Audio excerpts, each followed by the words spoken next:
Bismillahirrahmanirrahim. Assalamualaikum warahmatullahi wabarakatuh.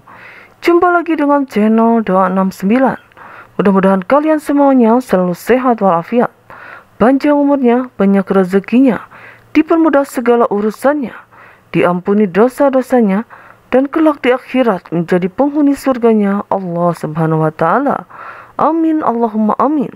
Salawat serta salam semoga tetap tercurahkan kepada junjungan kita, yakni baginda Rasulullah Sallallahu Alaihi Wasallam.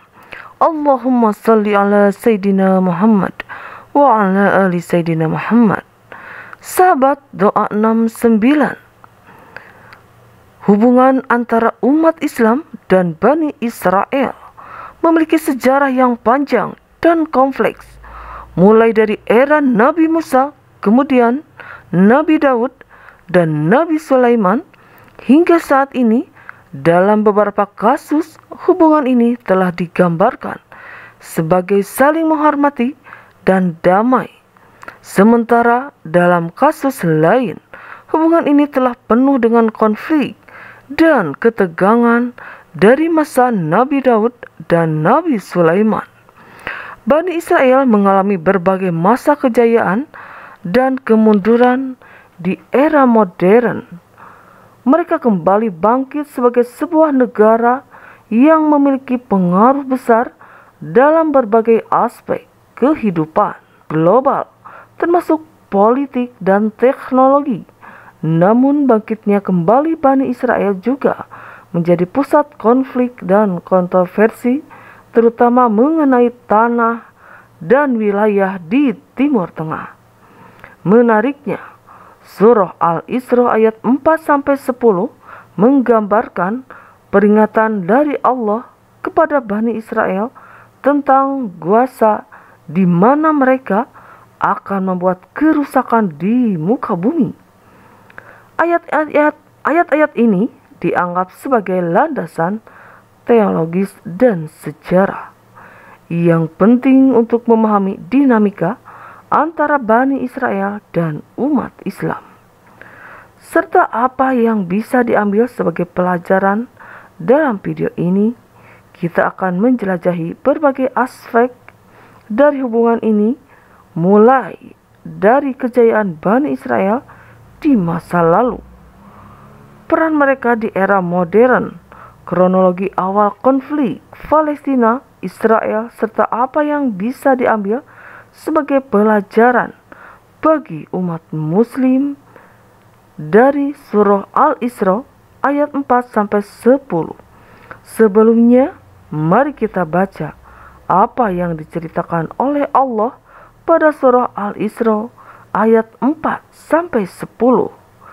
Dan kami tetapkan terhadap Bani Israel dalam kitab itu, sesungguhnya kamu akan membuat kerusakan di muka bumi ini 2 kali, dan pasti kamu akan menyombongkan diri dengan kesombongan yang besar. Maka apabila datang saat hukuman bagi kejahatan pertama dari kedua kejahatan itu, kami datangkan kepadamu hamba-hamba kami yang mempunyai kekuatan yang besar. Lalu mereka merajalela di kampung-kampung, dan itulah ketetapan yang pasti terlaksana. Kemudian kami berikan kepadamu giliran untuk mengalahkan mereka kembali, dan kami membantumu dengan harta kekayaan dan anak-anak, dan kami jadikan kamu kelompok yang lebih besar jika kamu berbuat baik. Berarti kamu berbuat baik bagi dirimu sendiri. Dan jika kamu berbuat jahat, maka kejahatan itu bagi dirimu sendiri.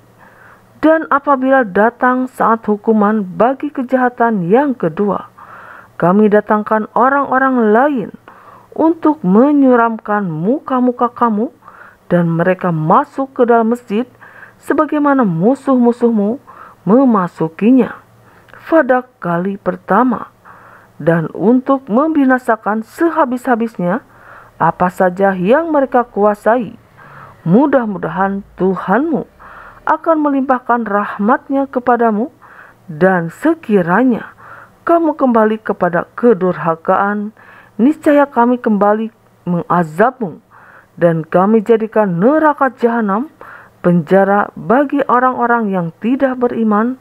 Sesungguhnya Al-Quran ini memberikan petunjuk kepada jalan yang lebih lurus dan memberi kabar gembira kepada orang-orang mukmin yang mengerjakan amal soleh, bahwa bagi mereka ada pahala yang besar, dan sesungguhnya orang-orang yang tidak beriman kepada kehidupan akhirat, kami sediakan bagi mereka azab yang pedih. Kisahnya bisa kita mulai dari era Nabi Daud, yang merupakan sosok yang sangat dihormati dalam tradisi Islam maupun Yahudi.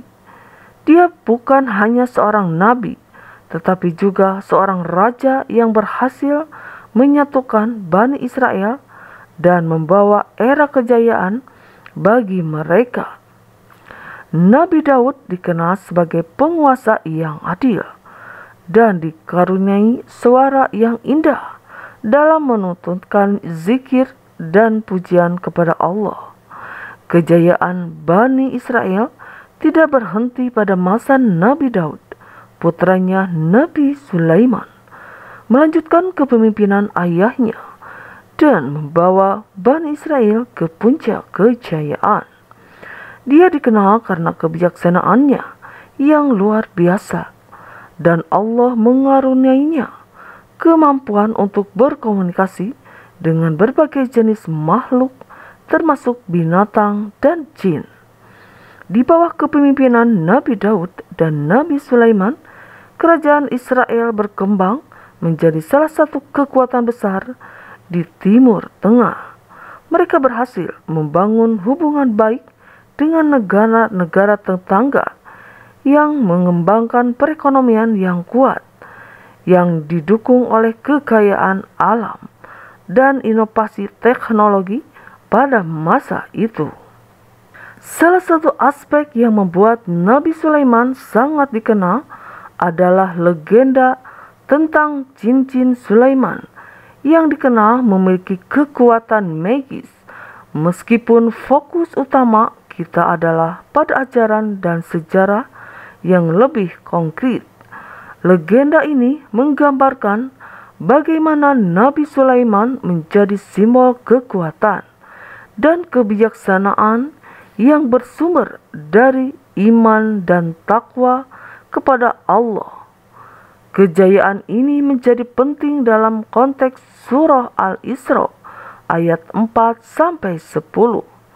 Sebagai bagian dari peringatan Allah, ayat ini mengajak kita untuk memahami bahwa kejayaan dunia adalah sesuatu yang sementara dan bisa menjadi ujian atau cobaan, meskipun Bani Israel mencapai kejayaan di masa lalu. Allah Subhanahu wa Ta'ala memperingatkan tentang potensi kerusakan di muka bumi yang bisa mereka sebabkan dalam era modern ini. Bani Israel atau bangsa Yahudi telah kembali mencapai kejayaan, terutama dalam bidang teknologi dan inovasi, dengan peran sentral dalam mendirikan dan mengembangkan beberapa perusahaan teknologi terbesar di dunia. Di dunia mereka telah memberikan sumbangan signifikan pada kemajuan peradaban manusia. Tokoh-tokoh seperti Mark Zuckerberg, pendiri Facebook, dan Sergey Brin, salah satu pendiri Google, adalah beberapa contoh nyata dari kejayaan ini. Peran mereka dalam kemajuan teknologi tidak hanya mempengaruhi ekonomi dan kebudayaan global, tetapi juga dinamika geopolitik. Dalam banyak hal, kemajuan teknologi ini telah memberikan Israel keunggulan strategis dalam konflik dan hubungannya dengan negara-negara lain, termasuk konflik dengan Palestina.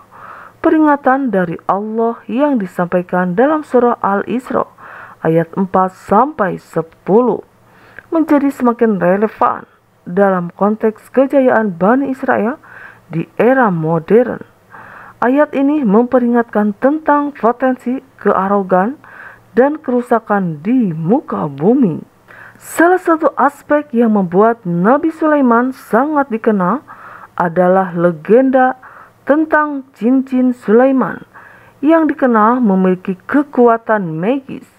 Meskipun fokus utama kita adalah pada ajaran dan sejarah yang lebih konkret, legenda ini menggambarkan bagaimana Nabi Sulaiman menjadi simbol kekuatan dan kebijaksanaan yang bersumber dari iman dan takwa kepada Allah.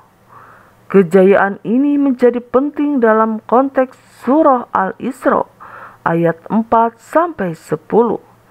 Sebagai bagian dari peringatan Allah, ayat ini mengajak kita untuk memahami bahwa kejayaan dunia adalah sesuatu yang sementara dan bisa menjadi ujian atau cobaan meskipun Bani Israel mencapai kejayaan di masa lalu.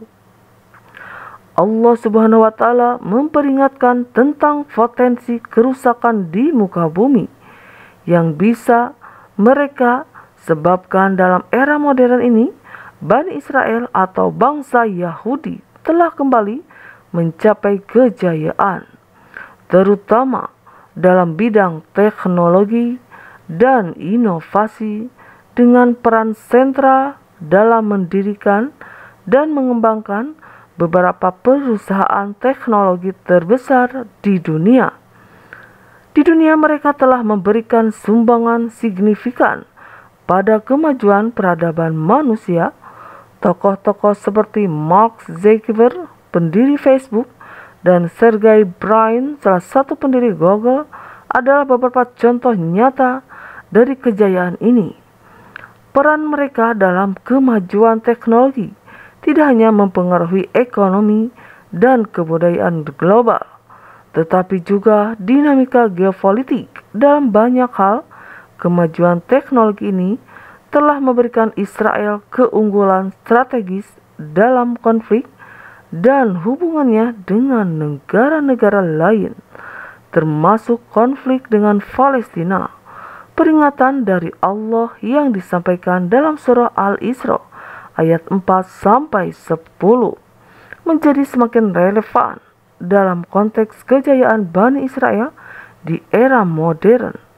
Ayat ini memperingatkan tentang potensi kearogan dan kerusakan di muka bumi yang bisa dilakukan oleh Bani Israel. Bagi umat Islam ini menjadi pelajaran tentang bagaimana materi dan kemajuan dunia bisa menjadi pedang bermata dua, yakni memberikan kemudahan hidup di satu sisi, namun juga bisa menjadi ujian iman dan takwa di sisi lain. Kejayaan ini juga membawa pertanyaan etis, terutama dalam konteks konflik Israel-Palestina yang telah berlangsung selama lebih dari 1 abad. Pertanyaannya adalah, apakah keberhasilan ini membenarkan atau melindas tindakan dan kebijakan yang dapat dianggap sebagai penindasan atau pelanggaran hak asasi manusia? Dari perspektif Islam, keadilan dan etika tetap menjadi prinsip utama yang harus ditegakkan terlepas dari keberhasilan atau kegagalan material. Sebelum membahas lebih dalam tentang konflik terbaru antara Hamas dan Israel pada tanggal 7 Oktober 2023, penting untuk memahami sejarah panjang konflik ini. Awalnya dimulai dengan deklarasi Balfour dari Inggris pada 2 November 1917 yang dijanjikan pendirian rumah nasional bagi bangsa Yahudi di Palestina.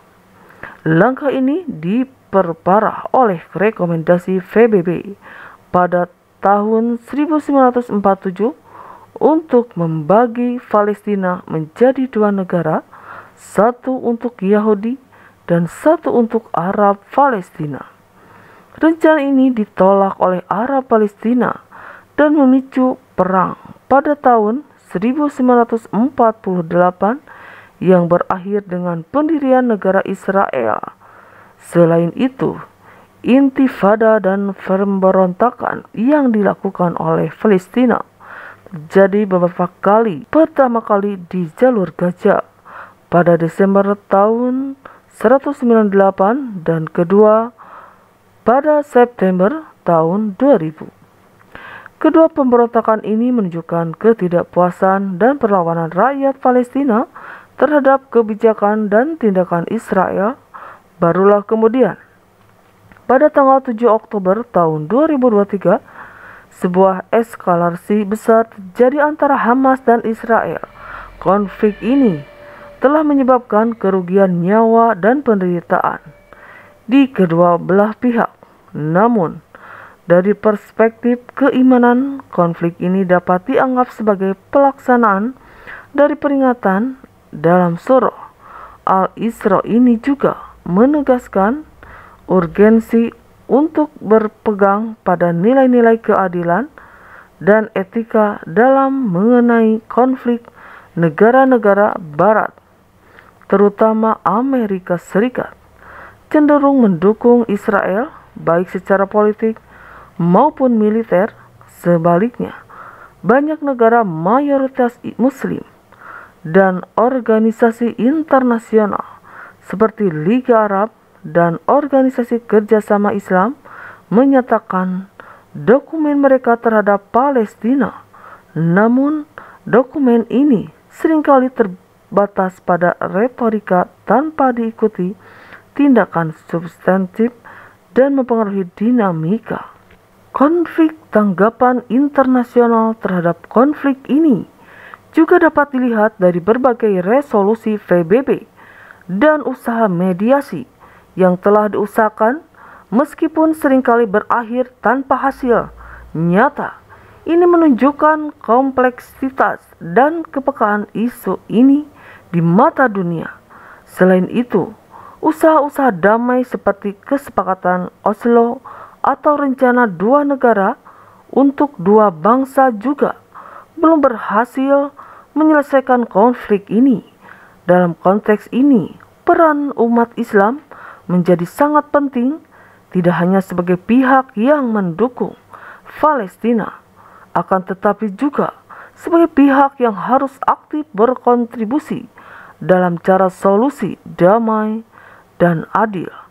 Sebagai umat yang percaya pada petunjuk dari Al-Quran, kita diajak untuk selalu berperan aktif dalam menegakkan keadilan, sebagaimana termaktub dalam surah Al-Isra dan banyak surah lainnya. Ayat 4-10 dari surah Al-Isra memprediksi munculnya hamba-hamba kami yang mempunyai kekuatan yang besar, yang akan merajalela di kampung-kampung. Dalam konteks ini, banyak tafsir dan pandangan berbeda mengenai identitas dari hamba-hamba kami tersebut. Tidak sedikit dari kalangan nama dan cendekiawan Islam yang berpendapat bahwa ini merusak pada munculnya pemimpin atau kelompok yang akan menentang kebijakan dan kekuasaan Israel. Beberapa tanda-tanda kemunculan pemimpin atau kelompok ini mungkin sudah ada, misalnya meningkatnya perlawanan terhadap kebijakan Israel, baik dari dalam maupun luar negara tersebut, atau bangkitnya gerakan-gerakan Islam yang lebih militan. Tetapi kita harus berhati-hati dalam mengidentifikasi dan menginterpretasikan tanda-tanda ini sesuai dengan ajaran Al-Quran dan Al-Hadis. Kita dipahami mengikas, melunyam atau kekatuan yang menentang Israel ketakutan dan yang menentang Israel maukan bersama Islam per tahun, sebab menit spirit Danis hendak diinterpreted yang seisinya Islam selalu jaya di muka bumi ini. Sahabat 69, mudah-mudahan kita semuanya selalu dilindungi oleh Allah Subhanahu wa taala dan selalu istiqomah untuk selalu beribadah dan bersujud kepada Allah Subhanahu wa taala, bertawakal kepada Allah Subhanahu wa taala, karena Allah mencintai orang-orang yang bertawakal. Dan janganlah kesombongan suatu yang akan menghancurkan semuanya. Na'udzubillah summa na'udzubillah. Sahabat 69 yang mudah-mudahan kita semuanya dirahmati Allah, selalu diberkahi Allah, diampuni dosa-dosa kita semuanya, dan kelak menjadi penghuni surganya Allah di kelak di akhirat. Amin Allahumma amin. Wal alam bisawab. Wassalamualaikum warahmatullahi wabarakatuh.